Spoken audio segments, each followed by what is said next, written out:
This is decoded case studies में आप सबको मेरा नमस्ते। मैं डॉक्टर पल्लवी और आज की केस स्टडी मेरी जो पर्सनल है मैं आपसे शेयर करना चाहूँगी। ये एक मेरे लिए बहुत बड़ा एक्सपीरियंस था, एक बहुत बड़ा कदम था जब मैं क्लिनिकल प्रैक्टिस करने लगी थी इंटीग्रेटिव आयुर्वेदा के बारे में। तो ये काफ़ी साल पहले की बात है, 7-8 साल पहले की बात है, जब मुझे एक कॉल आया। मैं गुलबर्गा में एक प्रोग्राम करके आई थी। वो प्रोग्राम मेरी एक जो फेमस हेल्थ सीरीज़ है, no disease KNOW, no disease, उसमें हमारा एक सीरीज वहाँ पे हुआ था जिसका नाम था no heart disease, KNOW, know your heart disease, NO, no heart disease. तो ये प्रोग्राम मैं करके आई थी। उसके 2 महीने बाद की बात है कि एक बंदे से मुझे कॉल आया और वो कह रहे थे कि हार्ट की प्रॉब्लम रिपेयर हो सकती है। मैंने कहा कि ये डिपेंड करता है कि वजह क्या है हार्ट प्रॉब्लम की। डेफिनेटली रिपेयर हो सकती है, क्यों, क्या प्रॉब्लम है। तो वो बंदे ने मुझे बताया कि नहीं, मेरे मिसेस है, उनको हार्ट का ऑपरेशन कल होने जा रहा है। तो मैंने उनको बताया कल अगर ऑपरेशन हो रहा है, आप पूरी तरीके से तैयार है। उन्होंने बोला कि हमने जो पैसा भरना होता है हॉस्पिटल में भर दिया है ऑपरेशन के लिए। मैंने कहा बहुत बढ़िया, अगर ये सब आपने किया हुआ है, आपकी सब तैयारी है, तो आप ऑपरेशन कर लीजिए। लेकिन उसके बाद ये प्रॉब्लम फिर से ना हो, इसके लिए ज़रूर हम कुछ काम कर सकते हैं। क्योंकि उनकी मिसेस का एज बहुत कम था, ये 30 साल की महिला थी। उनका बच्चा शादी के जो बहुत साल के बाद हुआ था, उसका सिर्फ 11 महीने एज था।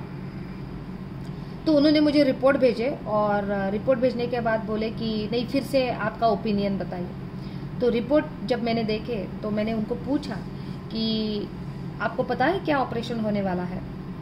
तो उन्होंने बताया हाँ, हार्ट का ऑपरेशन होने वाला है। मैंने बताया कि हाँ, हार्ट का ही ऑपरेशन होने वाला है, लेकिन आपको पता है हार्ट ऑपरेशन में भी काफ़ी सारे टाइप है, आपके मिसेस का कौन सा ऑपरेशन होने वाला है। ये वो बंदे को पता नहीं था कल उसकी मिसेस का ऑपरेशन है और उसको पता नहीं था कि क्या ऑपरेशन होने वाला है। तो मैंने थोड़ा एक्सप्लेन किया। एक्चुअली हार्ट में काफ़ी सारी इश्यूज होते हैं। एक हार्ट का प्रॉब्लम होता है, उसको बोलते हैं स्क्लेरोस वॉल, कैल्सिफाइड वॉल कैल्सिफाइड हो जाती है। और उनकी मिसेस का बिल्कुल यही इशू था, जिसके लिए एक ऑपरेशन किया जाता है जिसका नाम है वाल्वुलर रिप्लेसमेंट सर्जरी। और ये जब वाल्व रिप्लेस करते हैं, वो टिश्यू वॉल होता है या मैकेनिकल वॉल होता है। तो टिश्यू वॉल है कि आपके बॉडी का वो पार्ट होता है, लेकिन उसका ज़्यादा कोई गारंटी नहीं दिया जा सकता। मैकेनिकल वॉल 10 साल तक उसका गारंटी देते हैं। तो ये मैंने उनको समझाया कि हो सकता है कि अगर ये प्रॉब्लम को, ये कैल्सिफाइड वॉल क्यों हुआ, अगर इसको रिपेयर नहीं करेंगे तो हो सकता है कि फ्यूचर में फिर से ये प्रॉब्लम हो। ये जगह पे नहीं है, मैकेनिकल अगर वॉल डाला है दूसरी जगह पे हो सकता है। हो सकता है कि फिर से ऑपरेट करने की नौबत आए, या अभी जो कारण की वजह से ऑपरेशन कर रहे हैं वो प्रॉब्लम फिर से दिखाई दे। ये उनको नहीं पता था कि ये वॉल्वुलर रिप्लेसमेंट सर्जरी हो सकता है, कि ये प्रॉब्लम फिर से आ सकती है। तो उन्होंने जाके ऑपरेशन जो करने वाले थे सर्जन, उनसे मिलने की कोशिश की। हालांकि बहुत बड़े डॉक्टर है, वो उनसे नहीं मिल पाए। तो जूनियर डॉक्टर ने उनको ये ऑपरेशन एक्सप्लेन किया कि हम इस तरीके से ऑपरेशन करेंगे। हो सकता है कि टिश्यू वॉल बिठाए तो 5 साल के बाद ये प्रॉब्लम फिर से आए, 10 साल के बाद मैकेनिकल वॉल बिठाएंगे तो ये प्रॉब्लम फिर से आ सकता है। अब ये बंदा बैठ के ये सोच रहा था कि मेरा बच्चा तो 11 महीने का है, अभी 5-6 लाख 8 लाख जो भी पैसे देके हम ऑपरेशन कर रहे हैं। अगर मेरा बच्चा 5 साल का हो जाता है या फिर 10 साल का हो जाता है, हमको फिर से ये तकलीफ दिखाई देती है उसकी माँ को, तो ज़िंदगी बहुत मुश्किल में पड़ जाएगी। ये बंदा बैठ के सोच रहा था। सोच के शायद ये उन्होंने डिसाइड कर लिया। दूसरे दिन जब एक्चुअल वो महिला ऑपरेशन थिएटर में गई और इसके पास कंसेंट फॉर्म साइन करने के लिए आया, तो ये बंदे ने वो साइन नहीं किया। लिटरली वो फॉर्म साइन नहीं किया, इसलिए ऑपरेशन कैंसिल हो गया। महिला भी बहुत खुश थी। अब ये महिला की अलग स्टोरी है। मैं गुलबर्गा में प्रोग्राम करके आई थी, तो वो प्रोग्राम में वो महिला की दोस्त बैठी थी। जब ये महिला एक बड़े ऑपरेशन से कल गुजर रही है, तो उसके दिल में धड़कन बढ़ गई, उसको बहुत डर लग रहा था। पेट में गुड़गुड़ाहट हो रही थी, सिंक हो रही थी, बहुत मतलब एक डरावनी सिचुएशन, एक ऑपरेशन से वो गुजरने वाली थी बड़े वाले। इसलिए उसने अपनी फ्रेंड को कॉल किया जो गुलबर्गा में थी। ये गुलबर्गा में जो बेटी महिला थी जिन्होंने हमारा पूरा प्रोग्राम अटेंड किया था, तो उसने बोला कि अरे तुम ऑपरेशन के लिए एकदम से तैयार क्यों हो गई, कुछ चीज़ों के लिए दूसरे सॉल्यूशंस भी हो सकते हैं, आप ये डॉक्टर से बात करो। और ये वाकयात में मेरा नंबर कहीं से लेके इस महिला के हस्बैंड ने मुझे कॉल किया था। तो वो महिला तो खुश हो गई क्योंकि ऑपरेशन कैंसिल हो गया, हस्बैंड ने साइन ही नहीं किया। मेरे लिए मुश्किल हो गई क्योंकि वो टाइम पे मैं एजुकेशन में थी, मेरे पास क्लिनिकल सेटअप नहीं था। ये दोनों लोग ऑपरेशन कैंसिल करके पूरा बोरिया बिस्तरा उठा के डायरेक्टली बेलूर में, वो टाइम पे कर्नाटक में एक छोटा सा गाँव है बेलूर, वहाँ पे मैं रहती थी, वहाँ पे आ गए। और वो बोल रहे थे डॉक्टर साहब आपने तो पूरा एक्सप्लेन किया कि किस तरीके से ये प्रॉब्लम होता है, फ्यूचर में आ सकता है, और इसलिए हमने ऑपरेशन कैंसिल किया, अब हमारा ट्रीटमेंट स्टार्ट करो।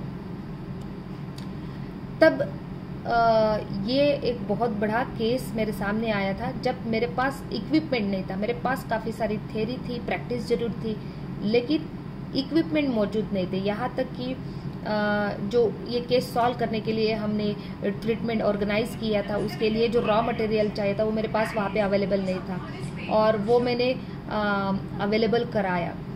तो पूरा 2 महीने तक ये महिला का ट्रीटमेंट चला। ये महिला को रहने के लिए हमने ही अपने घर में नीचे हमारा 2 BHK फ्लैट था, वो जगह खाली करके दी और वहाँ पे ही उसका ट्रीटमेंट किया।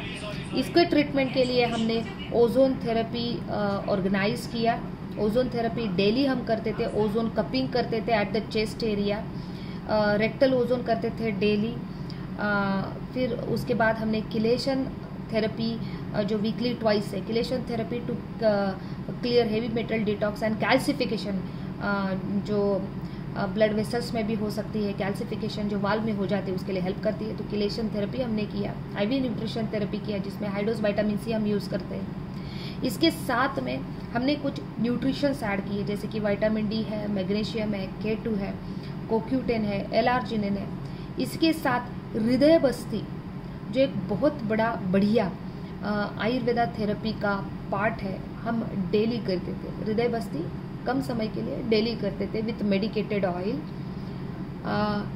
हमने वो औरत को सुबह से लेकर रात तक का शेड्यूल दिया था। सुबह उसको कितनी बजे उठना, मेडिटेशन करना, प्राणायाम करना, और आप विश्वास नहीं करेंगे, हमारे लिए नहीं, उसके हार्ट के लिए नहीं, वो जो 11 महीने का बच्चा था उसको एक चुस्त तंदुरुस्त माँ चाहिए, इसके लिए वो औरत ने, हमने जो जो चीज़ बताई, मेडिटेशन प्राणायाम से लेके सारी चीज़ उसने की। हमने 15-20 दिन के लिए उसको कंप्लीट बेड रेस्ट दिया था, 0 मूवमेंट, क्योंकि स्क्लेरोस वॉल था, इजेक्शन फ्रैक्शन लो था, कुछ कॉम्प्लिकेशन भी जरूर हो सकता था। तो 20 दिन नो मूवमेंट एट ऑल। 20 दिन ये महिला, मतलब जब हमारे पास ये महिला आई थी तो 4 कदम चलने पे उसका सांस फूलता था, क्योंकि डेफिनेटली ऑक्सीजनेटेड ब्लड पूरे बॉडी में पहुंच नहीं पा रहा था, स्क्लेरोस वॉल था। तो जैसे जैसे ट्रीटमेंट आगे बढ़ा, उसका चेहरे पे ग्लो बढ़ गया, उसकी एनर्जी बढ़ गई, छोटे मोटे काम जो घर के हैं वो करने लगी। 1.5-2 महीने के बाद ये औरत एक्चुअली में 2-2 किलोमीटर चल के आती थी बिना थके, घर में आती थी, कपड़े धोती थी, पूरा घर जो 2 BHK फ्लैट हमने उनको रहने के लिए दिया था वो साफ करती थी और हमारे कामों में भी मदद करती थी। जब पूरा 2 किलोमीटर का राउंड लगाती, सब जाके मैं यहाँ पे ट्रीटमेंट ले रही हूँ ऐसा करके वो बताती थी। मेरे लिए क्या था, मेरे लिए सिर्फ एक बहुत बड़ा अचीवमेंट था कि वो बच्चे को एक तंदुरुस्त माँ मिली। डेफिनेटली ऑपरेशन के बाद भी छोटी मोटी चीज़ें पॉसिबल थी उसके लाइफ में चेंज होने की, जैसे कि उसका एनर्जी बढ़ जाता, लेकिन इसकी कोई गारंटी नहीं थी कि ये प्रॉब्लम उसको फिर से ना हो।